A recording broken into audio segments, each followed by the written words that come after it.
శేషాద్రిపై సంతతి కొరకై అహోరాత్రములు తపస్సు చేసే వానర కేసరి కేసరి కుల సతి కడుపు పండగా జనించినాడుక అసమాన బలోద్ధతుడు సంయుతుడు అంజనాసుతుడు పవననందనుడు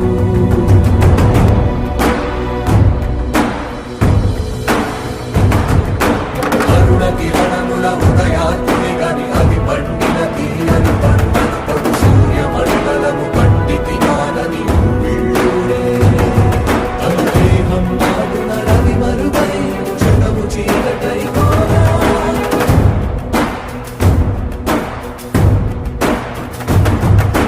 అది అమరేంద్రుడు గమనించే